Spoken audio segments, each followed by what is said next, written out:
प्रमोद भाई हेले बर्तमान जुगर पिला जो खाली जो सफ्टवेयर समस्त कहते से जन से लाइन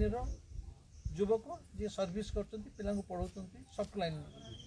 गोटे एकाडेमिक्स से टीचर है व्यक्तिगत अनुभूति सी कह मैंने सी लाइन एजुकेटेड चाकरी कर पाठ पढ़ुं सी निज कथा कह निश्चित भाव में कारण सहित तो बहुत दिन जड़ित जदिओ बही फही बहुत पढ़ुची 1997-98 मसीह बही मुझे पढ़ी निखोज नेताजी बही फास्ट बही मुझे पढ़ी कारण सहित मानने भेट जदिओ मानने से गोटे विधिर विधान से सब समय न आसे से सब जिन हम से गोटे गोटे टाइम आसे हम जमी से भाई कहले जमी वर्षे वर्षे तले जमी यूट्यूब ये सब जिन बही जदिओ पढ़ुते कि यूट्यूब्र यो जिनस जो देखा जगन्नाथ प्रति प्रेम जो माने स्वयं निजे देखला मुझे जानी से निश्चित भाव में जगन्नाथ को भेटी से भाया ये जिनस मो भर मैंने मझे मझे जो आसे जो यूट्यूब चैनल ये सब जिन देखला अनुप्राणित हवा द्वारा माने लास्ट ये जो ये मु भेट भी पाइबा नंबर माने ये सब जिन मो पास ना मझे मझे पेपर अन्य सब जगह सब बाहर जिन इंटराक्शन सब जिन ना समय गोटे नंबर पाइली और यू ये टूरीज आश्रम जिन हो जानापी मुझे लास्ट डिसेम्बर जनवरी मसरे मैंने 5-6 मास तले ये जो प्राक्टिस ये सब जिन केमी कर ध्यान माने जदिओ मेडिटेशन लाइन ये सब जिन आध्यात्मिक चिंताधारा जमी कहली जो जिन मंदिर को गले जे गोटे जिन मनीष माने आध्यात्मिक चिंताधारा हो गोटे ये जिन किंतु यही आश्रम को आसिक ये सब जिन शिखी ये शिखा द्वारा ये 4-6 मास भितर मोर निजर अनुभूति माने मत ये 6 मास भर के गोटे थर थंडा है मैंने मत आगुरी जहाँ भी मोर से मैंने एलर्जिक टाइप ये सब जिन रोता ये सब जिन मुझे मैंने लास्ट 6 मंथ्स है आई एम नेवर फेड ता सहित कम करने भी जो गोटे मैंने गोटे स्पृहा ये सब जिन आसुन ये टाइप जिन ये माने अलग टाइप देर इज नो माने कौन गोटे फिलिंग्स फ्रस्ट्रेशन लेवल बहुत मझे मझे बहुत फ्रस्ट्रेशन लेवल आसला कि ये कम करवानी ये टाइप जिन ये जो ध्यान करने द्वारा किंतु रिगोरियसली प्रॉपर टाइमिंग जो जिन सर कहले कि जो माने हमको ये 5टा जिन रियाज करने पड़ो और ध्यान जमी 4टा रात बसिक ये सब जिन करने पड़ो ये सब गुड़ाक प्रकृत में प्राक्ट करने द्वारा ही हम अनुभूति भितर कह गले निश्चित भाव में बहुत भल भल अनुभूति दिव्य अनुभूति माने निजको देखला भाया मुझे जिन निजे जमी ना कि मत किए गोटे शिखे से ज्ञान से जो जिन सार शिखुन से जिन द्वारा ही आम सब जिन जगन्नाथ को भेट करवा बाबा देखा जो आम कहते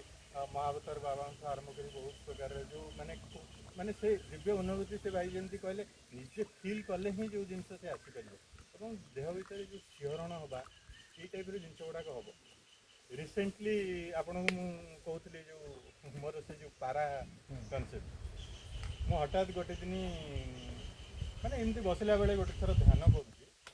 मो मन भर मुझे समस्त पाखे समस्त ये अनुभूति आसूँ सब प्रकार जिन मो पाखे किसी कौन जिन अनुभूति आसुनी कौन पे गोटे हठात गोटे दिन माने मुझे गोटे माने कौन माने एक्जिस्टेंस अच्छी बोली आम गॉडर एक्जिस्टेंस अच्छी बोली केमी आम जापर हाउ इट इज पॉसिबल गोटे मन भर से टाइम हठात गोटे मुझे जिते पारा ये सब जिन बुलूँ गोटे पाराटा आसिक मो पाखे बस पारता जी जिन जस्ट गोटे in mind back of my mind गोटे थॉट प्रोसेस थिला इट वाज 2 दिन 3 दिन केस मोर एक्चुअल कौन हुए सब दिन मुझे सका ये कै ध्यान अन्य एक्सरसाइज सब कितु रविवार दिनटा मुझे समय टी पाएनि सका टाइमटा जड़े ये सब नितिदिनिया से पिला को ट्यूशन अन्य सब प्रकार जिन गोटे सन्ध्या कै सन्ध्या हठात जा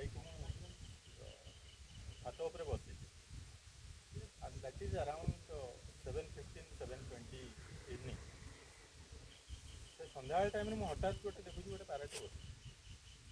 7:15 इवनिंग समय पाराटा कहीं बस गोटिकिया पाराटे एवं से पाराटी ଟୋଟାଲ୍ ମୋର ଏଣ୍ଟାୟାର ମୁଁ ଯେତେବେଳେ ଇଏ କରିକି ଲଗାଏ ମୋର କୌଣସି ଗୋଟେ ବ୍ୟାକ୍ଗ୍ରାଉଣ୍ଡ ମାଇଣ୍ଡରେ ଗୋଟେ ଭଜନ ହଉ ଅନ୍ୟାନ୍ୟ ଜିନିଷ କରିକି ମୁଁ ପିଆଜ ହଉ ଇଏ କରେ ସେଇ ଟାଇପ୍ର ଜିନିଷରେ ସେ ପାରା ଅଲମୋଷ୍ଟ 1.5 hour ପୁରା ସେଇଠି ବସିବ। ମୁଁ ଆପଣଙ୍କୁ ଯଦି ହବ ମୁଁ ଆପଣଙ୍କୁ କହୁଥିଲି ନା ଯେ ଇଏଟା ଦେଖେଇବି ବୋଲି ଦେଖିବେ ମାନେ ମୁଁ ସେଇଟା ବିଶ୍ୱାସ କରିବିନି। ମାନେ ତାଙ୍କ ମନ ଭିତରେ ଗୋଟେ ଥଟ୍ସ ପ୍ରୋସେସ୍ ଥିଲା ମନ ଭିତରେ ଯେ ଈଶ୍ୱର ଅଛନ୍ତି ବୋଲି ମୋତେ ଗୋଟେ କ'ଣ କିଛି ଦେଖାନ୍ତୁ, ମାନେ ମୁଁ କରୁଛି ପ୍ରକୃତିରେ ସେ କ'ଣ ଅଛନ୍ତି। ତାଙ୍କ ମନ ହେଲା ଯେ ଗୋଟେ ଯେ କାଲି ଗୋଟେ ଆସି ପାରା ମୋ ପାଖରେ ବସନ୍ତାନି, ମାନେ ସେ ଫିଲ୍ କରିବେ ଯେ ଈଶ୍ୱର ଅଛନ୍ତି। ମୋର ରହିଛି ମୁଁ କେବେ ଏକ୍ସପେକ୍ଟ କରିନି କି ବା ମୁଁ ମାଗିନି। ମୁଁ ଏଇଟା କହିବାର ଉଦ୍ଦେଶ୍ୟ ହେଲା ମୁଁ ଏଇଟା ଏକ୍ସପେକ୍ଟେସନ୍ ମାନେ ପାରାଟା ସାଧା ଆସିଲେ ଉଡ଼ିଯିବ, ଲୋକଟା ଆସିଲା କି ମୁଁ ବସିଲା, ଯେତେବେଳେ ସେ ଲୋକଟା କ'ଣ ଆସୁଛି ଫଟୋଟା ଉଠେଇବାକୁ ଯାଉଛି ସେ ପାରାଟା ଯାଉନି। ସେ 1.5 ଘଣ୍ଟା ଇଏ 1.5 ଘଣ୍ଟା ବସିଲେ ବା ଯାହା ତାଙ୍କର କ୍ରିୟା କଲେ କି ଯାହା କଲେ ସେଠି ବସିଲେ ବାସ୍ ସିଏ ପାରାଟା ମଧ୍ୟ ଆଙ୍କ ସହିତ 1.5 ଘଣ୍ଟା ସେମିତି ବସିଲା ଉଠିଲା, ତାର ଫଟୋ ସବୁ ଉଠା ହେଲା। ଆଣ୍ଡ ଦ ନେକ୍ସଟ ଡେ ମୁଁ ଆପଣ ଯେମିତି କହିଲେ there will be no repetition nothing is happening. ନାଇଁ ଏସବୁ ଝଲକ ଥରେ ଆସିବ, ଆଉ ଯେତେବେଳେ ଗୋଟେ ଐଶ୍ୱର୍ଯ୍ୟ ଝଲକ ଥରେ ଆସେ ଆମର ଯେଉଁ mentality we expect this should be repeated but it will never B repeated. ଈଶ୍ୱର ଥରେ ଥରେ ଝଲକ ଦେବେ, ରିପିଟେସନ୍ ନୁହଁ, ହୁଏତ ଆଉ ଗୋଟେ କେଉଁ ପ୍ରକାର ଫେରେ ଝଲକ ଆସିପାରେ। କେଉଁ ବାଟରେ କେମିତି କ'ଣ ଆସିବେ ସେ ଆପଣ ମାନେ ଜିନିଷ ହେଉଛି ଆମକୁ ଚିହ୍ନିବାକୁ ପଡ଼ିବ ସେ କେଉଁ ହିସାବରେ ଆସୁଛନ୍ତି। ମେ ବି ଆପଣଙ୍କୁ ଲାଗୁଥିବ କି ଯେଉଁଟା ଇରିଟେସନ୍ ଲେଭେଲରେ ଆପଣ ଚାହୁଁଥିବେ ଏଇ ଜିନିଷଟା ନ ହଉ ସେଇଟା ବାର ହେଉଥିବ। May be that is in a different ଫର୍ମରେ ସେଇ ଭଗବାନଙ୍କର ସେଇ ଫର୍ମଟା ହିଁ ଆସିକି ଆମ ପାଖରେ ସବୁବେଳେ ହେଉଛନ୍ତି। ତ ନିଶ୍ଚିତ ଭାବରେ ଧ୍ୟାନର ବହୁତ ଉପକାରିତା ମୁଁ ନିଶ୍ଚିତ ଭାବରେ ସମସ୍ତେ ହିଁ କହିବେ ଧ୍ୟାନ କରନ୍ତୁ।